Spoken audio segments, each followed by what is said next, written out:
In the perfect world, I would own my own restaurant. Because all kitchens make me feel the same way. It just gives me a sense of this is something I'm doing that I'm good at. It's a labor of love, and I want other people to be able to experience the comfort that I take in food.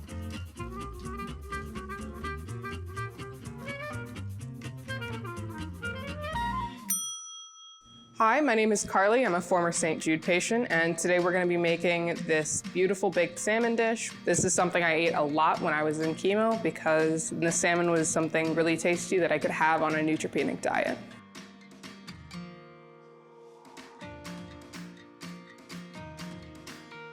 So first we're going to start with fussing over this salmon a little bit. We're going to cut it down into... I left my culinary career and I started going to college, and we found out that I had acute myeloid leukemia. And when I got accepted to St. Jude, we just said yes, absolutely.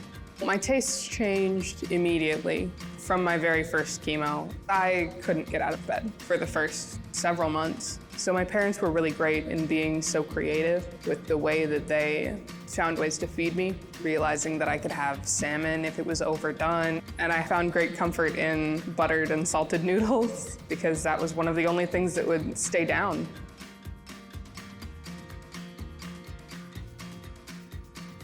I have this picture of me posing in front of a plate of salmon. My dad's a magician with salmon. I can never make it as well as he can make it.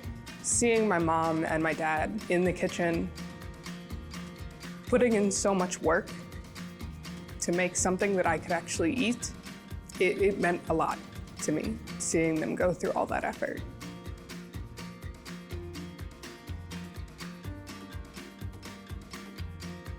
So the salmon has been in the oven for about 15 minutes. We're gonna take it out and we can tell that it's cooked because it should just flake away when you pull it in, and it should be kind of light pink on the inside. You don't want it too dark. I know how this can comfort someone.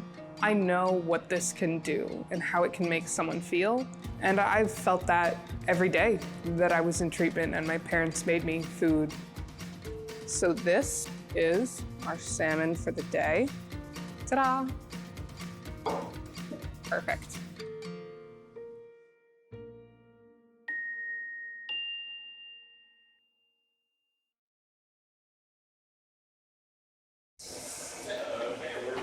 Can't believe it took me that long to do that.